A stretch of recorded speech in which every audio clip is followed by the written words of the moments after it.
Então, vamos conversar? Muita coisa foi dita ao longo de toda essa semana e eu vou sim dar meus 2 centavos sobre isso. Mas de tudo que eu ouvi, uma coisa chamou muito a minha atenção. O advogado Cacai, que é um advogado de esquerda, que entra de bermuda na Suprema Corte visto o tamanho da liberdade que ele possui naquele ambiente, num debate sobre o Alexandre sancionado ou não, ele disse uma coisa. Ele reconhece alguns abusos da Suprema Corte, mas que isso é um assunto nacional que deve ser resolvido dentro do Brasil. Certo, a Suprema Corte passa do ponto, sabemos, mas isso aí é aquele negócio de roupa suja se lava em casa.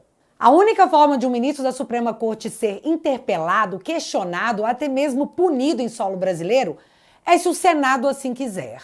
Porém, assistimos por 4 anos Rodrigo Pacheco não querendo. Alcolumbre está na presidência do Senado e ele também não quer. No Senado atualmente existe uma maioria que dá base ao governo Lula dentro daquela casa. E não, eu não estou confundindo as bolas ao falar do governo Lula e STF. Para quem vê de fora a sensação, e eu tenho que dizer sensação senão eu vou presa, é que de fato governo e STF atuam juntos. A única conclusão é, a solução que viria de dentro da casa não virá, porque quem poderia fazer algo também está do lado do STF. Deixa eu dar uns exemplos para tentar desenhar.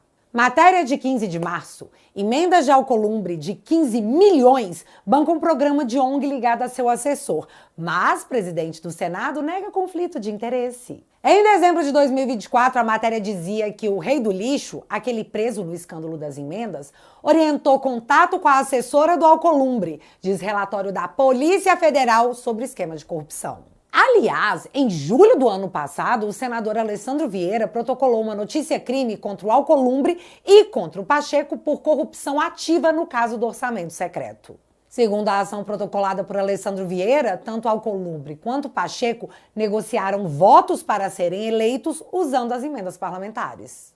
Aliás, sobre o Alcolumbre, eu poderia ficar o dia inteiro levantando a série de denúncias contra ele, mas que nunca deram em nada. Mas vale explicar que funciona assim. Se o presidente do Senado quiser, ele abre uma investigação contra os ministros do STF. Ao mesmo tempo em que, se um senador comete algum ilícito, ele é investigado também pelo STF. Aí rola aquela lenda urbana do eu não mexo com você, você não mexe comigo. E partindo da premissa que tudo que estamos assistindo no Brasil desde 2019 poderia ser impedido se o presidente do Senado e até mesmo a casa como um todo tivessem feito algo a respeito, não estaríamos no ponto que estamos. E Rodrigo Pacheco, que foi cotado para ser ministro do Lula após perder o cargo de presidente do Senado, eu nunca vou esquecer. Nunca. Na outra vertente, nós temos o presidente da Câmara, Hugo Mota, que se comprometeu a pautar o PL da anistia caso a oposição conseguisse os votos da maioria. Coisa que a oposição conseguiu, mas mesmo assim o PL não foi pautado. A coincidência foi que nos dias em que se esperava que o projeto de lei fosse à votação, Alexandre de Moraes deu um pulo lá no Congresso. Tipo, oi gente, tudo bem? E no dia 3 de abril desse ano, a Polícia Federal faria uma nova operação para investigar indícios de desvio de emendas do próprio Hugo Mota. Quem julga o Hugo Mota? O Supremo. Aí você sabe o que o Hugo Mota falou? Que não adiantava aprovar a anistia porque o Supremo já havia avisado que derrubaria a lei alegando inconstitucionalidade, então para que votar? Eles vão derrubar. Hugo Mota, presidente da Câmara, alegou que não pautaria um projeto com a assinatura da maioria da casa porque o Supremo avisou que iria derrubar. Não vamos brigar com o Supremo, né, rapaziada? Afinal, eles estão investigando as nossas emendas. Isso é muito explícito e eu não entendo como numa democracia isso não é sequer questionado. Aliás, muito pelo contrário. Afinal, não é só colocado de forma natural, como a Globo sempre diz que se o Congresso avançar, o Supremo pode retalhar avançando nas questões das emendas. Mas o ponto que eu queria destacar é tudo na política eu aprendi a analisar me perguntando quanto custa. Qual é o custo político para o Centrão de patrocinar o avanço da anistia? É enorme, porque compra uma briga direta com o Supremo Tribunal Federal. E, como disse você, tem um bando de gente amarrado pelo pescoço. O Supremo nunca teve... Com as emendas, então, o que tem de... Imagina, passa anistia.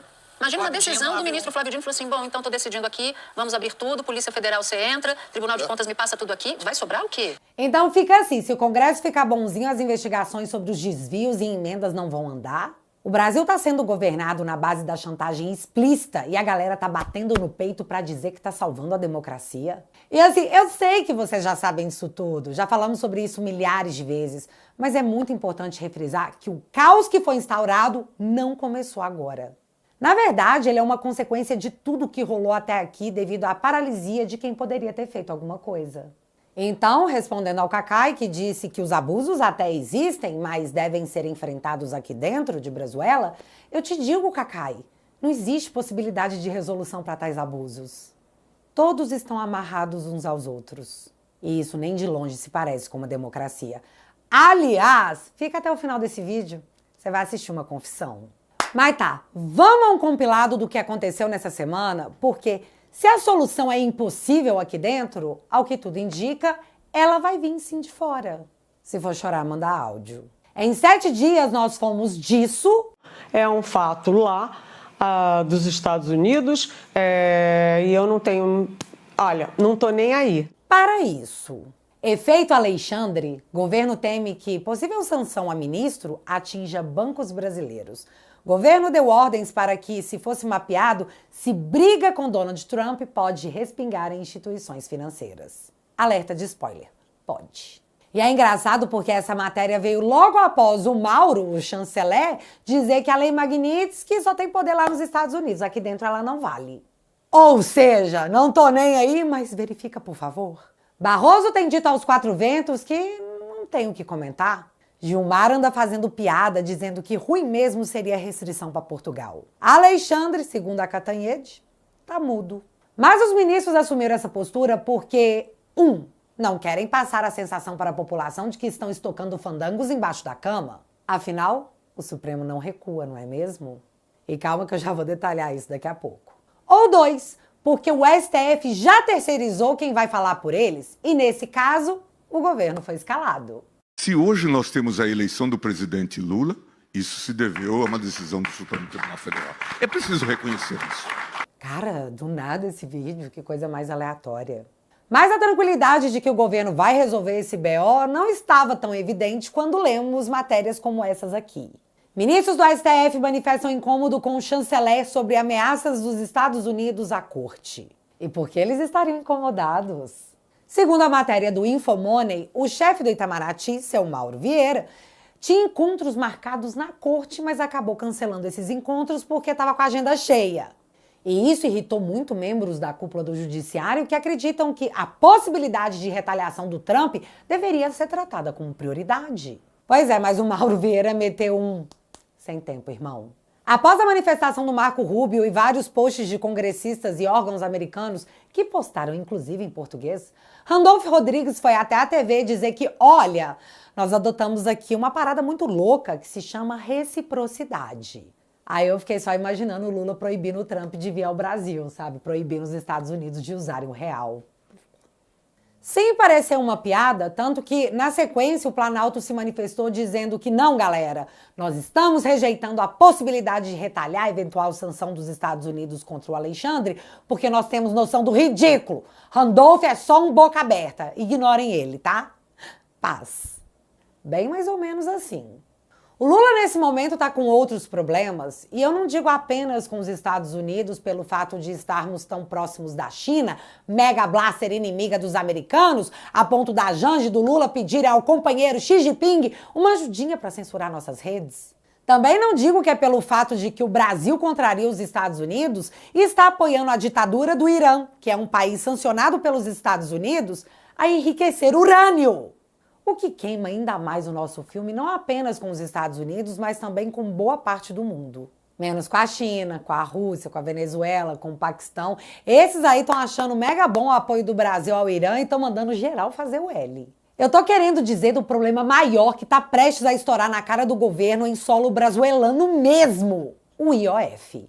O IOF, que é o Imposto sobre Operações Financeiras, foi aumentado no Brasil, de surpresa, porque, segundo o Taxad, ou a gente aumenta a arrecadação ou a gente quebra. Tipo, agora. Galera, quantas vezes nos últimos 2 anos nós tivemos aumento de impostos para que a arrecadação aumentasse? Nunca é suficiente para um governo que gasta muito e gasta mal. Afinal, a escola dos seus filhos já tá padrão Suíça? O SUS tá no nível Noruega? E a segurança? Bom, nessa sexta-feira a Embaixada dos Estados Unidos emitiu um comunicado de alerta a turistas americanos em solo brasileiro pelo alto risco de sequestro, já que o crime organizado no país é generalizado. Então, para onde esse dinheiro está indo? Não sabemos. Mas tá, na hora do aperto o Taxade foi lá e fez. Só que ele não poderia fazer, porque o IOF não é um imposto de arrecadação, é um imposto de regulação. Mas o problema é que não tem mais de onde tirar, na visão do governo. Após o escândalo promovido pela sociedade civil em companhia do mercado, Alcolumbre e Hugo Mota, emparedados, resolveram emparedar o Taxade. Ou você derruba, ou derrubaremos por você. Você tem 10 dias. Valendo. E, gente, eu achei quase tocante o Hugo Mota dizer que o país não aguenta mais aumento de impostos.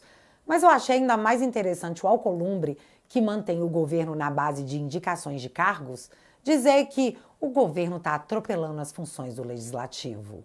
Que esse exemplo do IOF, dado pelo governo federal, seja o último daqueles e daquelas decisões tomadas pelo governo, tentando, de certo modo, usurpar as atribuições legislativas do Poder Legislativo. E como presidente do Senado e do Congresso Nacional, eu vou defender todas as atribuições estabelecidas na Constituição.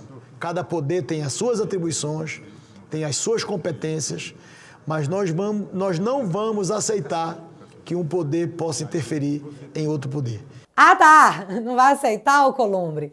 Porque o Supremo está legislando sobre drogas, sobre mamães tirarem seus bebês, sobre demarcação de terra indígena, sobre segurança pública, sobre saúde pública. E semana que vem vai legislar sobre a regulamentação da internet. E esse assunto é muito importante, segura aí que eu já vou chegar lá.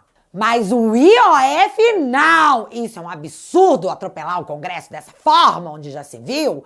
Hashtag chateado. A opção aventada por alguns parlamentares é jogar esse imposto para as casas de apostas esportivas que lucram bilhões com a desgraça alheia. E eu fiquei me perguntando por que o Lula não jogou a taxa para as bets antes de jogar para o próprio povo. Alguém tem a resposta? Mas a questão aqui precisa ser a visão macro. O Bolsonaro foi o único presidente a governar sob o teto de gastos, já que Lula chegou e derrubou a medida para colocar em seu lugar o famigerado arcabouço fiscal, que no resumo do resumo funciona assim: o governo pode gastar mais se arrecadar mais. Só que o governo pisou o pé nos impostos às custas do seu trabalho, do seu dinheiro, e mesmo assim ele segue gastando mais do que arrecada. Resultado? O arcabouço fiscal implodiu. Simone Steppi, ministra do Planejamento, já tinha avisado que seja qual for o presidente em 2027, ele não vai conseguir governar com o atual modelo de arcabouço fiscal e vai ter que fazer drásticos cortes. Ou seja, o Lula tá detonando as contas públicas e jogando pro próximo presidente a bomba. E é exatamente isso que ela disse. Só que a bomba anunciada por Simone Tebet, que seria em 2027, aparentemente se antecipou e, precisando de dinheiro, Lula e Taxade aumentaram o IOF. A alegação atual é a seguinte: se o Congresso derrubar o IOF, o governo para. Ou seja, já quebramos em 2025! Só que, se mantido o aumento do IOF, quem quebra são as pequenas e médias empresas. Vocês estão compreendendo o tamanho do ferrou? E é exatamente nesse momento que se encontra o governo Lula prestes a um embate de morte ou morte com o Congresso Nacional, enquanto os ministros estão lá cutucando o Itamaraty pedindo que o governo compre esse BO do Supremo com os Estados Unidos, no melhor estilo. Ou faz alguma coisa. Então, eu realmente acho bem possível que a reação do governo seja uma nota de repúdio do Lula, do Hugo Chávez, do Ortega, do Xi Jinping, do Macron. Apesar que o Lula não emitiu uma nota de solidariedade ao Macron após a agressão doméstica sofrida e mundialmente exposta. Achei uma total falta de empatia. E então nós chegamos no ponto em que o Supremo não recua nunca, por mais que alguns ministros, sob reserva, admitam que Alexandre passa dos limites, mas eles querem manter os anéis nos dedos. A reputação da corte é importante para eles. E foi então que a sequência de cagadas se iniciou. Após a visita à ditadura chinesa e o escândalo envolvendo a deslumbrada da República e o companheiro Xi Jinping, a AGU, comandada pelo Bessias, do áudio da Dilma, diga-se de passagem, entrou com um pedido de liminar ao STF diretamente ao Toffoli, exigindo uma regulação imediata das redes sociais, porque as criancinhas e os aposentados do INSS não podem esperar. Olha só que interessante. O Lula está tão preocupado com o assalto a aposentados do INSS que o governo se colocou radicalmente contra a CPI que investigaria tamanho absurdo. E sobre isso, por favor, um detalhe muito importante. Não, é sério. Presta atenção nisso aqui. Quando saíram os nomes das entidades envolvidas no assalto a aposentados, o Andrei Rodrigues, diretor da Polícia Federal, foi até o ICL Notícias, um veículo de esquerda, dizer que o sindicato do irmão do Lula não estava sendo investigado. Claramente numa tentativa de blindar o próprio Lula do maior escândalo dos últimos anos, que envolveria o seu irmão. O problema é que essa semana teve comissão de segurança pública e o Andrei não compareceu, mas mandou 2 delegados, mais bem informados, para falar sobre as investigações envolvendo o assalto a aposentados do INSS. E olha só o que nós descobrimos. Se liga. Eu queria perguntar ao delegado Carlos Henrique Oliveira de Souza se foi, por acaso, a Vossa Senhoria que o delegado Andrei perguntou sobre o andamento dessa investigação, enquanto ela estava sob sigilo, para depois dar uma entrevista a um canal de imprensa de esquerda dizendo que o Sindinap, que é o Sindicato Nacional dos Aposentados, Pensionistas e Idosos, em cuja diretoria está o irmão do Lula, o Frei Chico, se foi a Vossa Senhoria, delegado Carlos Henrique, ou o Luiz Eduardo, ou o Alexandre, algum de vocês, que Andrei perguntou sobre o andamento dessa investigação sigilosa para depois, enquanto ainda sob sigilo, levou à imprensa a informação de que o sindicato do irmão do Lula não estava sendo investigado. E, depois de saber, eu queria entender também, depois de saber se foi de Vossa Senhoria que saiu essa informação, ou não, eu queria entender também por que esse sindicato não está nas investigações, pois, como nós vemos, inclusive, nos dados que obtivemos pela Lei de Acesso à Informação no Portal da Transparência, o sindicato do irmão do Lula teve um aumento exponencial nas contribuições, principalmente durante o governo do seu irmão, atingindo 154 milhões de reais. O que eu posso falar, assim, o Sindinap é investigado. Não, a minha preocupação maior aqui, então, é que o delegado Andrei mentiu na entrevista, porque ele disse, e parece que estava mais preocupado em defender o governo do que a investigação, que o sindicato, cuja diretoria tem na sua composição o irmão de Lula, não estava sendo investigado. Com todas as palavras ele disse isso. E digo mais, delegado Carlos Henrique, pois não? Foi na imprensa, disse na imprensa. Ele deu entrevista. Ele deu entrevista na imprensa. E tem mais. No momento em que ele disse isso, o sigilo não havia sido levantado ainda. A entrevista foi no dia 25 de abril, então me corrija aqui, 25 de abril, e a entrevista e o levantamento do sigilo, tem razão, foi dia 28 de abril, 3 dias depois da entrevista. Então ele teve acesso a informações privilegiadas, ou, nesse caso, parece pior, ele inventou informações que não existiam porque, talvez na ânsia de defender o governo ao qual pertence, preferiu dizer que o irmão do Lula não era investigado por meio do sindicato, que, repito, tem realmente muito mais descontos. O que mostra, lamentavelmente, que, apesar do trabalho de Vossas Senhorias aqui, a Polícia Federal no Brasil está aparelhada hoje pelo PT. Vocês entenderam o que aconteceu aqui? O Andrei, diretor da Polícia Federal nomeado por Lula, foi ao ICL falar de uma investigação que estava sob sigilo para dizer que o Sindinap, sindicato do irmão do Lula, não estava sendo investigado quando, na verdade, estava sim. Mas regula as redes sociais, tá? Precisamos salvar os aposentados dos golpes na internet. Confia. Porém, quando ficamos sabendo da boca aberta da deslumbrada da República ao falar com Xi Jinping, a sua preocupação não eram com crianças e aposentados assaltados. Segundo a Andréa Sadi, da Globo, a Janja disse que o algoritmo no Brasil favorece a direita, ou seja, fator claramente político. O discurso de crianças e aposentados veio depois que a bomba estourou, tanto que o atual discurso vem sendo repetido à risca. Ninguém fala mais em regulamentar a internet por conta de desinformação. Estão falando que é pelas criancinhas e pelos aposentados. Pena que a Sadi entregou a Janja lá no blog, né? Que o algoritmo favorece a direita. Bora fazer alguma coisa, fi? Mas, enfim, após Brazuela inteira se manifestar contra a Janja, que é uma figura curiosa, porque nem a direita nem a esquerda gostam dela, alguma coisa tinha que ser feita. E veio através do pedido da AGU ao Toffoli, de que o voto que ele proferiu sozinho passasse a valer até que a votação no Supremo fosse concluída.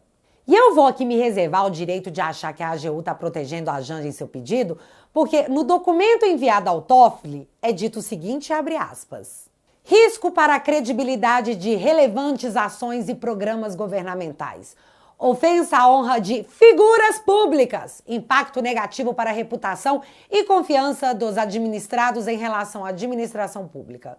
Fecha aspas. Ofensa à honra de figuras públicas, porque a Janja é uma figura pública, ela não possui cargo no governo, então eles tiveram que abranger isso aí. Figuras públicas. O pedido da AGU ao Toffoli é tão extenso que o uso da inteligência artificial para fazer essa imagem da Janja e subir uma tag como PL da Xigi Janja não pode ser considerado um crime. E isso é só um exemplo, já que o buraco é muito mais embaixo. A regra hoje no artigo 19 protege a liberdade de expressão ao fixar que plataformas só respondem por danos se descumprirem ordem judicial específica de remoção. E essa é a lógica que garante a neutralidade e impede censura privada motivada pelo medo de responsabilização. Toffoli defende em seu voto responsabilidade objetiva da plataforma quando recomendarem conteúdos através do algoritmo, quando impulsionarem através de anúncios e quando organizam a visibilidade de conteúdos. E detalhe, não precisa de notificação nem ordem judicial. Pro Toffoli basta o dano. Se você se sentiu ofendido, esteja aí responsabilizado. Cara, isso é muita loucura. Toffoli também quer que as plataformas derrubem conteúdos considerados golpistas e antidemocráticos e desinformação que incite violência ou afete a integridade eleitoral. Ou seja, agora falar mal da caixinha mágica pode ser lei. E aqui, os votos do Fux e do Barroso, que já foram proferidos, não melhoram isso em nada. Se derrubado o artigo 19 do Marco Civil da Internet, poderão ser gerados monitoramentos preventivos, risco de censura privada e insegurança tanto para as plataformas quanto para os criadores de conteúdos e usuários da internet. Isso ajuda o governo e ajuda muito a Globo, que vê a sua audiência naufragar cada dia mais aqui para o YouTube. Portanto, estão praticamente militando em causa própria. Mas, vendo o que a AGU estava tentando fazer e talvez com receio do Toffoli acatar, o André Mendonça, que havia pedido vista do julgamento, devolveu a ação para a corte. Barroso, presidente do STF, pautou a discussão para o dia 4 de junho, no que foi considerado por todos uma retaliação da corte aos Estados Unidos. Tipo, vocês acham que a gente está com medo? Olha só o que eu faço. A meta foi até a justiça dizer que o governo está tentando fazer é censura privada. Mas esse assunto não se restringe apenas ao governo, já que Alexandre de Moraes está em campanha há anos para que a regulamentação da internet aconteça. E não só ele, tá? Praticamente todos os ministros. Então, meio que uniu o útil ao agradável. Afinal, lembra? Governo e STF. Uma ponte é nós. Mas o problema é que a Globo quer agora colocar na cabeça de todo mundo que isso que está rolando nos Estados Unidos, essa provável sanção a Alexandre de Moraes e a outros com a Lei Magnitsky, não é coisa do Eduardo Bolsonaro. Nada disso. Isso é coisa das Big Techs. E o problema nesse discurso é que todo mundo enxerga claramente que a Globo e a Suprema Corte, e claro, o Lula, não querem o Eduardo levando o crédito pelo que está por vir. Isso elevaria bastante a moral do cara perante seus eleitores, já que estamos há anos pedindo ajuda e ninguém faz nada. Se Alexandre for sancionado, para muita, mas muita gente vai ser tipo um dia de carnaval com muita comemoração. Com o Supremo mantendo Bolsonaro inelegível, o nome do Eduardo alcança um patamar muito competitivo. E cara, eles não querem o Eduardo presidente de jeito nenhum. Afinal, para eles, o Eduardo é um radical extremista, meu Deus do céu! Então, há sim uma tentativa de todos em tirar o mérito do Eduardo e jogar para as Big Techs malvadonas, que são todos os instrumentos da direita opressora no mundo. De novo, que doideira! Mas tá, eu vou fazer o jogo dessa galera. E mesmo fazendo esse jogo, eu quero mostrar como que vai dar errado. Segundo a imprensa, as Big Techs financiam o trumpismo. E as Big Techs ganham muito, mas muito dinheiro em Brazuela. E hoje a Lei Magnitsky pode ser assinada pelo Trump, a hora que ele quiser, sem maiores explicações. É só chegar e meter a caneta. Afinal, é um ato do executivo. Se estão as Big Techs por trás disso tudo e a Suprema Corte for lá instituir a censura privada no Brasil, eu desconfio que elas vão reclamar para o Trump e pedir para o Trump fazer alguma coisa a respeito, certo? E uma vez com a censura privada instituída no Brasil através da Suprema Corte, que já vem sendo acusada há tempos de um tanto de coisa, uma ação dessas daria apenas mais munição para uma sanção, já que motivos não faltam. São muitos. Portanto, eu não vejo como pode dar certo o processo, coleguinha. Às vezes o que a Suprema Corte vai conseguir é apenas acelerar algo que poderia levar mais 2 ou 3 meses. Mas se eles estão com pressa, bom, fica à vontade. Porque você tem que entender uma coisa. A proibição a vistos para censores nos Estados Unidos não tem nada a ver com a Lei Magnitsky, que pode ser aplicada através do Marco Rubio, porém demoraria um pouco mais porque precisa, além do levantamento de provas, a colheita de testemunhos. E será que já tem gente testemunhando? Ou pelo Trump, que pode assinar a hora que ele quiser. A previsão das fontes ouvidas pela imprensa é que a Lei Magnitsky poderia demorar aí de 2 a 3 meses mesmo. Portanto, não linkem uma coisa à outra, porque uma coisa é uma coisa, outra coisa é outra coisa. E vem cá, a mídia e o governo já entenderam que não se trata de uma bravata, não é um tic-tac. O governo brasileiro confirmou que recebeu uma carta dos Estados Unidos com críticas ao Alexandre e essa carta diz categoricamente que o Alexandre deu ordens ilegais a serem cumpridas nos Estados Unidos, não respeitando os tratados existentes e agindo como um autoritário. E o nome disso que aconteceu é fundamentação. Eles estão dizendo para o governo brasileiro que possuem provas do que o Alexandre fez. A conta oficial de assuntos do hemisfério ocidental postou em português, em resposta a uma publicação do Marco Rubio, de que nenhum inimigo da liberdade de expressão dos americanos será perdoado. E agora, para mim, o pior momento, porque nós temos a Folha jogando na cara de todo mundo o que foi que aconteceu. O STF abriu um inquérito contra o Eduardo Bolsonaro após se queixar de inação do Itamaraty. Ou seja, o STF resolveu agir contra o Eduardo, que está denunciando o STF lá fora, porque os meios oficiais, que seriam o governo e Itamaraty, estavam meio paradões. Então deixa que eu resolvo. Isso é uma confissão, viu, galera? E aqui, o Alexandre, em outros tempos, um defensor da democracia, hoje é relatado em editoriais como um cara que passou e muito do ponto. Seu apoio caiu drasticamente, tanto que agora a CNN já está chamando o Alan dos Santos de jornalista. E eu não preciso dizer a vocês tudo o que aconteceu, porque vocês sabem. Não começou agora. O que agora aparentemente teve início é o começo do fim. E dia 4, ao que tudo indica, o Supremo colocará mais lenha na fogueira numa queda de braços que eu sei quem vai acabar ganhando. Afinal, os atingidos podem não ser apenas ministros do STF, TSE, assim como delegados e procuradores, mas também as esposas dos ministros com seus escritórios de advocacia. E não acho que é a primeira vez que alguém de fora está olhando para esses escritórios. Afinal, a The Economist, a revista mais respeitada no mundo no meio jurídico, trouxe esse assunto à baila. Ou seja, enquanto eles acreditam que esse assunto está sendo levantado agora, já tem gente vendo mais de perto e já tem um tempinho. Para encerrar, o povo teve a ideia genial do STF, ao abrir esse inquérito contra o Eduardo, marcar o depoimento do Bolsonaro para ser ouvido em uma tentativa da justiça de colher algo contra o próprio filho. O que a justiça rejeita, tá, galera? Parentes de primeiro grau não são obrigados a depor contra esposas, maridos ou filhos.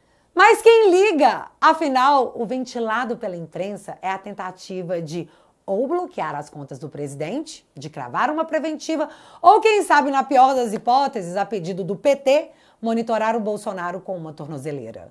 Um combo de provas contra pessoas acusadas de violarem direitos humanos numa perseguição política em nome de se salvar a democracia, numa semana em que os sigilos dos depoimentos das testemunhas serão retirados.